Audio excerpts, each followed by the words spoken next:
Monsieur le Président de la République fédérative du Brésil, Monsieur le Secrétaire général des Nations unies, Monsieur le Président de la COP 30, distingués participants, Mesdames, Messieurs,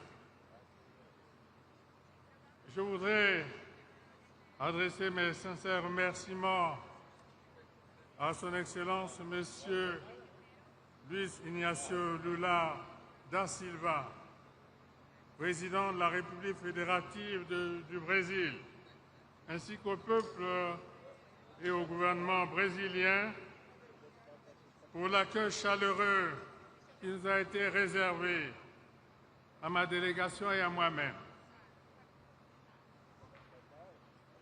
33 ans après Rio, 13 ans après Rio plus 20 et 10 ans après l'accord de Paris,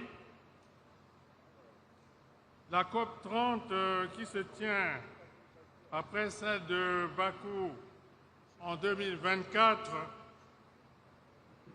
se focalise sur des thèmes bien connus. Je me dois de rappeler qu'en 1992, j'avais pris part à l'historique sommet de la Terre à Rio de Janeiro.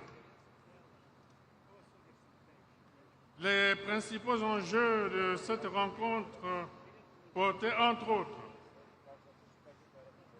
sur le développement durable et la lutte contre les changements climatiques. Nous y sommes.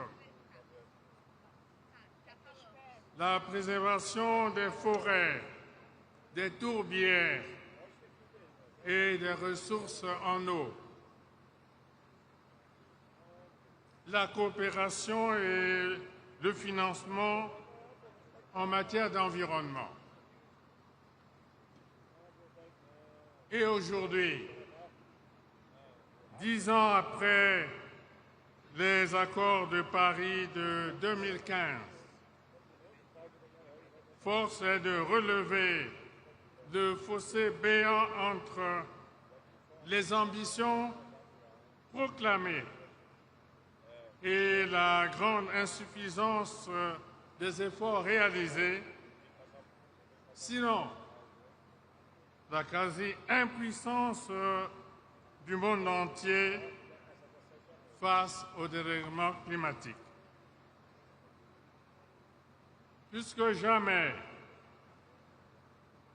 de Bakou en 2024 à Belém ici, aujourd'hui, en 2025,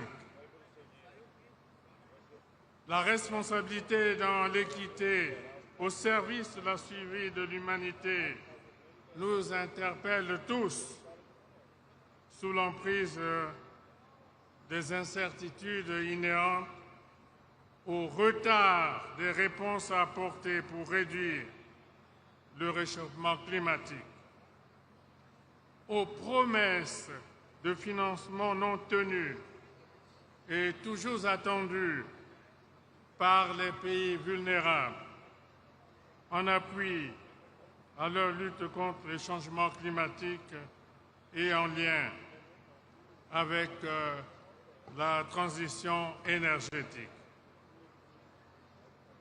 Monsieur le Président, Mesdames, Messieurs,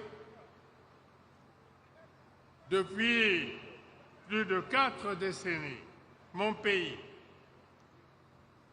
la République du Congo, porte en toute responsabilité sa contribution à la dynamique globale de lutte contre les changements climatiques.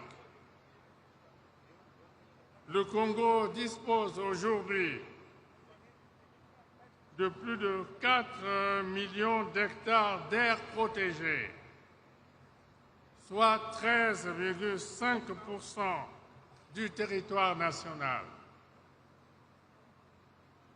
L'aménagement des concessions attribuées aux projets de développement est devenu, depuis plus de 3 décennies, une exigence légale.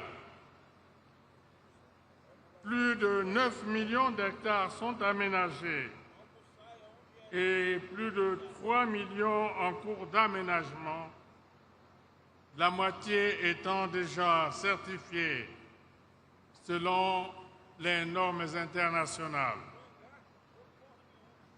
Ces espaces abritent les plus vastes tourbières tropicales au monde et sont des régulateurs climatiques essentiels. À travers la Journée nationale de l'arbre, le programme national d'afforestation et de reboisement, le Fonds bleu pour le bassin du Congo, l'aménagement forestier durable et la certification des forêts en zone tropicale humide, le Congo continue de démontrer sa ferme volonté de contribuer à la lutte contre les changements climatiques. Sous l'impulsion de mon pays, l'Assemblée générale des Nations unies a proclamé la décennie 2027-2036 des Nations unies pour le boisement et le reboisement dans le cadre d'une gestion durable des forêts. C'est pourquoi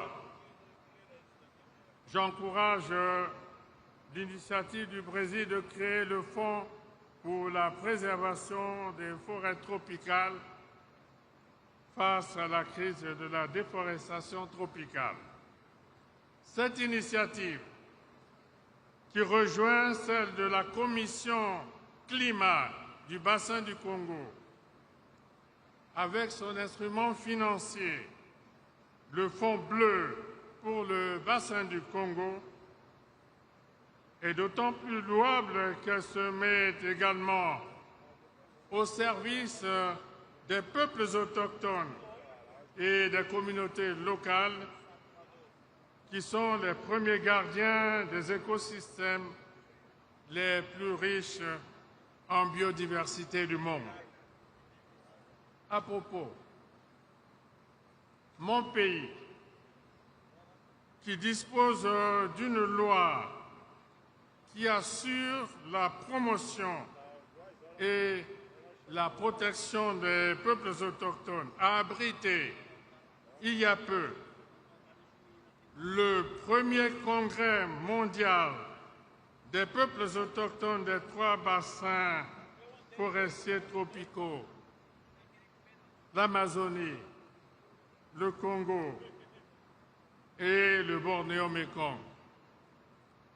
Je demande à la COP 30 de prendre en compte les conclusions de ce congrès contenues dans un document appelé Déclaration de Brazzaville.